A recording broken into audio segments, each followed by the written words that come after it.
motorcycles, vampire hunting priests, and talking turds. Yes, highbrow. Today, we're watching I Bought a Vampire Motorcycle.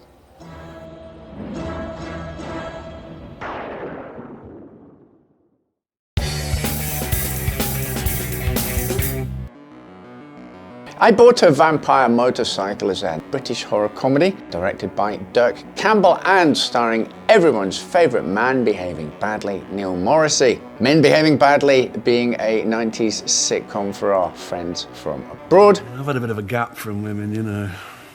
Why? Well, I've been sort of saving myself for the girl upstairs. My fluids have been building up for quite a while now. It's like when you open a washing machine halfway through the cycle and all that stuff pours out. Of those of you in the US, you actually got your own watered-down version, and that lasted 2 seasons. Probably one too many. Right, back to the film. It starts with a group of Satanist bikers conducting a ritual sacrifice in an effort to invoke a demonic spirit, obviously. But luckily, before they're able to complete the task, the heroes arrive and proceed to mercilessly slaughter them.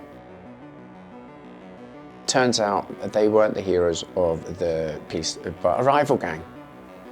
I mean, who goes out with a crossbow with any intentions of doing anything good? Hold on a minute though, as the ritual seems to have worked after all, as the dead gang leader is possessed by a demon. Yes, it was popular to rip off Terminator even then. Making his way over to his Norton Commando, he discovers that it's devoid of petrol, so finds a suitable alternative.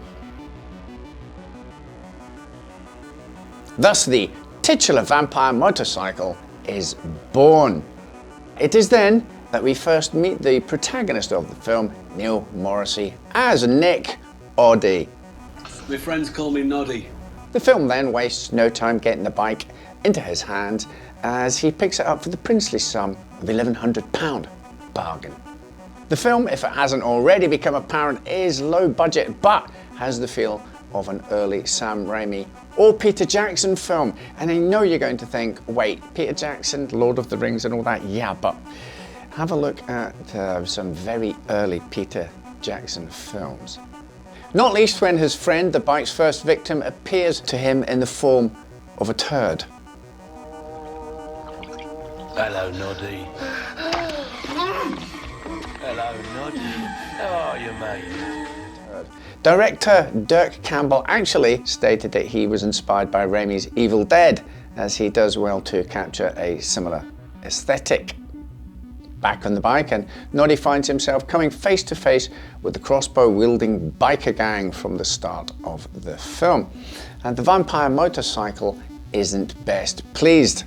This leads to Noddy butting heads with the group, and soon he's trading blows with them in an Errol Flynn-esque sword fight, as you do. The mayhem ramps up as the bike goes on a rampage, with all the kills being bloody, gruesome fun, and the effects being surprisingly pretty decent.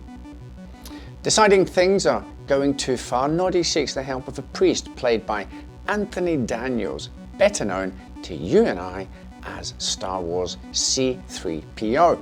Together, they attempt to exorcise the nefarious Norton, but to no avail, and the Commando continues on its chaotic killing spree. Popping up several times during the film is Inspector Cleaver, played by Michael Elphick, who our UK viewers may remember from the TV series Boone. In that, he played a retired fireman, Ken Boone, who took on a variety of tasks while riding around on a BSA White Lightning. From Series 2, he teamed up with Neil Morrissey's Rocky, a misguided youth whose motorcycle of choice was a very familiar looking but less vampiric Norton Commando. It's a small world. Bonus fun fact, the theme tune to Boone was sung by Jim Diamond, who I met once because I rub shoulders with all the great and the good. More about that in this video. But right now, back to the film. Noddy and C3PO continue to hunt down the demonic bike, with it eventually being tossed off a bridge. Maybe they had watched Psychomania and thought that was the only way to kill a British motorcycle.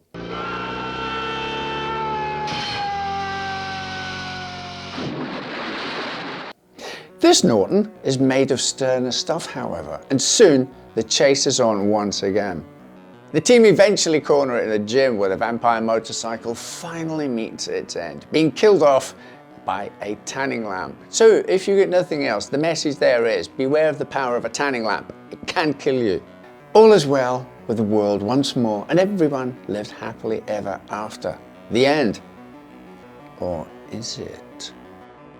I Bought a Vampire Motorcycle seems to have been director Dirk Campbell's first and only venture into filmmaking, though he did go on to have a well-established career directing TV shows, mostly for children, even winning a BAFTA for his work on The Worst Witch.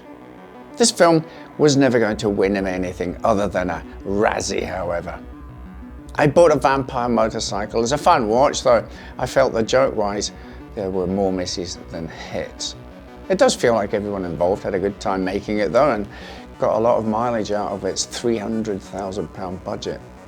The film certainly has all the components for being a cult classic, and the only reason I feel more people haven't heard of it is that if you Google the words blood-sucking Norton, all you get are pictures of Stuart Garner. Dig it out if you can, as there are a great selection of motorcycles and other vehicles on show as they zoom around Birmingham that will at the very least push your nostalgia buttons. I Bought a Vampire Motorcycle is currently available to watch on Amazon Prime.